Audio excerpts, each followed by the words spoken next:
Hello friends, welcome back to my YouTube channel. સ્વાગત છે તમારું આ ન્યૂ રેસીપીમાં, મોમ્સ રેસીપીમાં.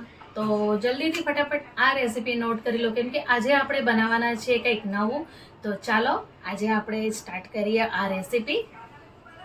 તો ચાલો આપણે સ્ટાર્ટ કરીએ. સૌથી પહેલાં તમારે એક માપ લઈ લેવાનું છે, જેમાં મારો એક આ વાટકીનો આ માપ રહેશે. તમે કોઈ પણ વાટકીનો તમારો કોઈ પણ એક બાઉલનો માપ લઈ લેજો. તો આ છે ચોખાનો લોટ, જે મેં આ રીતના લઈ લીધો છે. એક વાટકી ચોખાનો લોટ,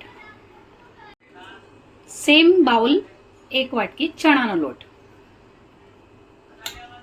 સેમ બાઉલ રવો, જે તમે રૂઈદાર અને જારીદાર આપણા ઢોસા બનશે. ત્યારબાદ બે નાના બટેટા લઈ લીધા છે મેં. મીઠું સ્વાદ અનુસાર. ઢોસામાં થોડોક કલર આવે એની માટે આપણે લઈ લીધી છે એક નાનો સ્પૂન ખાંડ.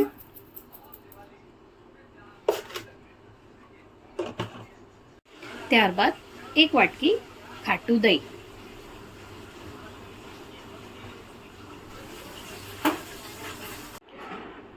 આ રીતના બનીને તૈયાર થશે તમારું બેટર. તો આમાં તમે પાણી એડ કરીને તમે આ રીતના બેટર તૈયાર કરી લેજો. તો આ રીતના તમારું બેટર બનીને તૈયાર થાય ત્યારબાદ આને થોડીક વાર માટે આપણે 15-20 મિનિટ માટે આપણે આને સાઈડમાં મૂકી દઈશું, જેનાથી આમાં થોડોક આથો આવી જાય. તો ચાલો આજે આપણે જોઈ લઈએ કે આપણો આથો આવી ગયો છે. તો તમે જોઈ શકો છો આ રીતના સરસ એવો આથો આવી જાય એટલે આપણે એમાં સોડા એડ કરી દઈશું. સોડા એડ કર્યા બાદ એની ઉપર લીંબુ એડ કરી દઈશું. લીંબુ તમે ખટાશ માટે એડ કરી શકો છો. આને પ્રોપર આપણે આ રીતે ફેટવાનું છે. તો તમે જોઈ શકો છો આ રીતે ફેટશો એટલે આવી રીતના મુલાયમદાર સરસ એવું બેટર રેડી થઈ જશે.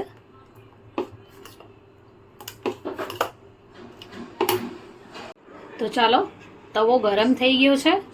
તો આને આપણે પાણીનો છંટકાવ કરી અને ક્લીન કરી લેવો.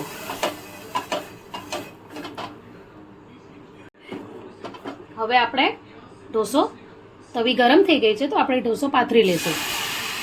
આ વડે આપણે વચ્ચેથી રાઉન્ડ ફરાવતા આપણે એન્ડ સુધી જવાનું છે.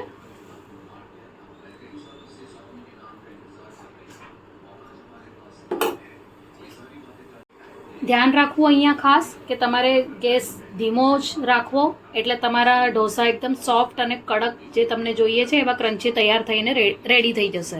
તો આ રીતે આપણે ઢોસાને રાઉન્ડથી આપણે તેલ લગાડીને છોડી દેવું, જેથી આપણો ઢોસો પ્રોપરલી નીકળી શકે. તો તમે જોઈ શકો છો આપણો ઢોસો એકદમ સરસ એવો જારીદાર તૈયાર થઈ ગયો છે. તો તમે આને સોફ્ટ કડક જેવા તમને ભાવે એવા તમે બનાવીને રેડી કરી શકો છો. તો ફ્રેન્ડ્સ, તૈયાર છે મારા ગરમા ગરમ ઢોસા. તમે જોઈ શકો છો એટલા સરસ બન્યા છે. તમને બતાડી દઉં, આ જુઓ.